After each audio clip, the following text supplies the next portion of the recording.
Estou passando aqui mais uma vez para falar com vocês a respeito dos transtornos da ansiedade na quarentena, seus principais sintomas.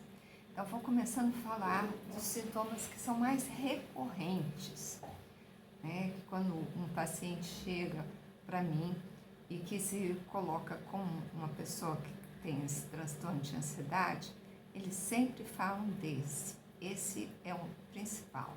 Qual é o principal? É uma aceleração dos batimentos cardíacos. É uma coisa que é muito perceptível para as pessoas que têm transtorno de ansiedade, né?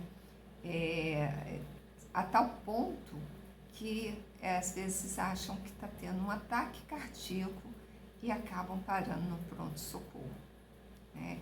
E às vezes são indicados para procurarem um tratamento para ansiedade, mas às vezes não, né? Então, esse é um sintoma realmente muito forte, né? Outro sintoma é a falta de ar. As pessoas falam que sentem muita falta de ar. E a gente precisa ficar atenta, porque nesse momento do Covid-19, um dos sintomas é a falta de ar, mas lógico que a falta de ar junto com outros tipos de sintoma. E esse da ansiedade é a falta de ar, com principalmente a aceleração dos batimentos cardíacos, outros sintomas da ansiedade. As mãos ficam suadas, ficam frias, ficam molhadas, né? Outro sintoma, irritabilidade. A pessoa fica muito irritada. Por quê? Porque está sempre preocupada. Está sempre um excesso de preocupação. Além do excesso de preocupação, está sempre pensando no futuro, nas coisas que podem dar errado no futuro. Não nas coisas que podem dar certo, mas sim nas coisas que podem dar errado lá no seu futuro. Né? E aí começa a ficar ansiosas, achando que não vão dar conta dessa situação. Mais sintomas, tontura. Tem pacientes que sentem que estão tontos, né?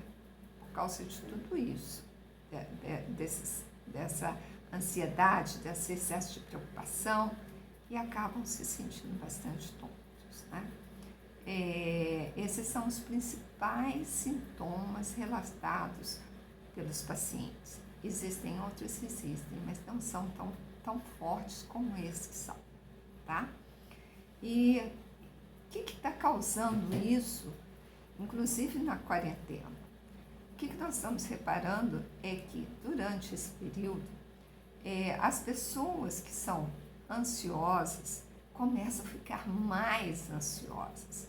E as pessoas que têm um transtorno começam a ficar mais, com sintomas mais exacerbados. Isso começam a ficar se sentindo mais ansioso do que antes.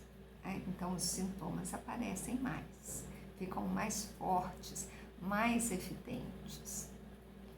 E por que isso está acontecendo nesse momento da quarentena? Olha, em primeiro lugar, porque na quarentena nós tivemos que mudar muitas coisas na nossa vida. O nosso ritmo de vida mudou bastante. Para algumas pessoas, as pessoas acham que mudou para coisa ruim. Para outras pessoas, acham que mudou para coisas boas, porque essas pessoas têm uma capacidade de enxergar sempre coisas boas. Mas muitas pessoas estão realmente ficando muito apavoradas com essa questão da quarentena, das mudanças. E mudanças para pessoas ansiosas são uma coisa ruim, porque as pessoas ansiosas, como elas pensam muito no futuro e pensam o que pode dar errado no futuro, o quanto elas tiverem uma vida mais rotineira, para elas é melhor. Elas acham que assim elas têm controle da situação e que tudo vai ocorrer bem. Mas não é bem assim. Todos nós temos capacidades de nos adaptarmos a novas situações e enfrentar essas situações com a maior facilidade, sem precisar de ficar pensando no futuro, numa coisa que pode dar errada, para a gente se preparar para essa coisa. Não, a gente não tem necessidade disso, porque nós temos toda uma estrutura psicológica capaz de lidar com isso. O que nos impede muitas vezes de lidar bem com as situações são os nossos bloqueios, os nossos medos, as nossas inseguranças, que fazem com que nós comecemos a acreditar que nós não vamos conseguir, que nós não vamos dar conta da situação. Mas que nós temos a capacidade para isso, nós temos. Se não fossem nossos bloqueios, se não fossem as nossas dificuldades, nós somos um ser extremamente adaptável a novas situações. Quantas situações na vida você já passou de mudanças? Toda hora, todo instante, você passa situações novas e você sempre consegue lidar com elas. Tanto é prova disso que você está aqui hoje, não é? Você tem condições, sim, de lidar com as situações novas, mas devido a uma série de coisas que você vivenciou na fase de infância e durante a vida, for estruturando a sua vida para você duvidar disso, para você não acreditar nisso, para você ter esses mecanismos de defesa, que é esse tipo de futuro, pensando no que pode acontecer no futuro, para você já estar preparada se acontecer tal situação. Mas você não precisa disso, isso só te traz ansiedade, porque como o inconsciente não interpreta passado e futuro, ele entende que você está vivenciando aquilo naquele momento. E aí o que ele vai fazer? Vai mandar adrenalina. E o que a adrenalina vai fazer? Vai fazer seu coração acelerar mais. Ele vai fazer com que você produza e mande mais oxigênio para o seu cérebro, para que você possa pensar, e para os músculos, para que você possa correr de uma situação, né? Ele vai te preparar o seu organismo para você lidar com uma situação dificultosa, de verdade. Por exemplo, né? Você vê um cachorro ali, o cachorro é bravo, ele vai te dar tudo para você sair correndo do cachorro. Se não fosse a nossa adrenalina, se não fosse um pouco dessa ansiedade positiva que nós temos, a gente não iria sair correndo, a gente não iria se defender, né?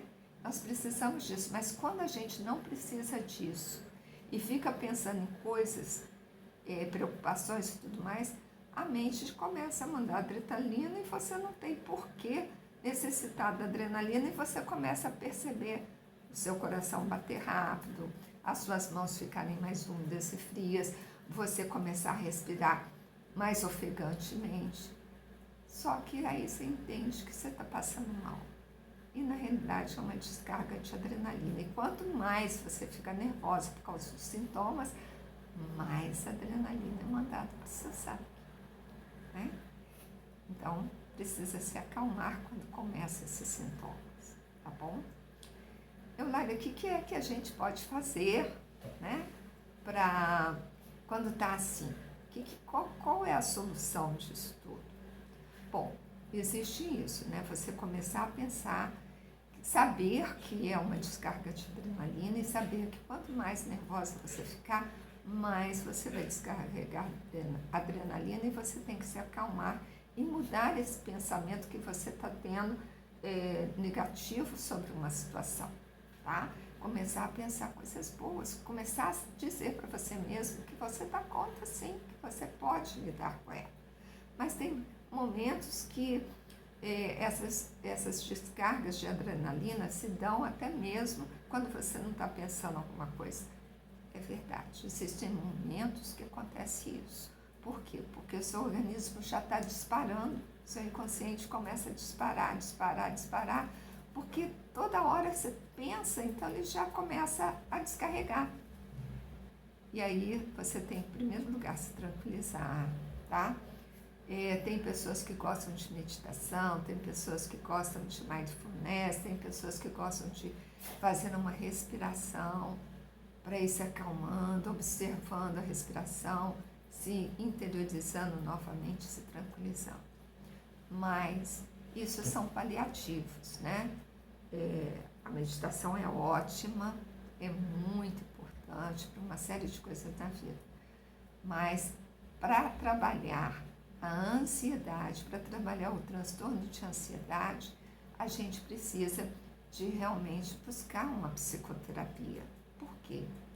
Porque ali que vai ser trabalhado essas questões que te levaram a ter essa estrutura de personalidade que você tem hoje, tão defensiva, que faz com que você sempre esteja preocupada, sempre esteja pensando no futuro, sempre esteja achando que alguma coisa de errado vai acontecer, né? Então, você precisa trabalhar isso.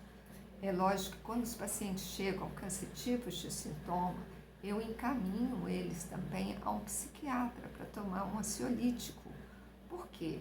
Porque a terapia vai levar um certo tempo e ele não tem que ficar sofrendo.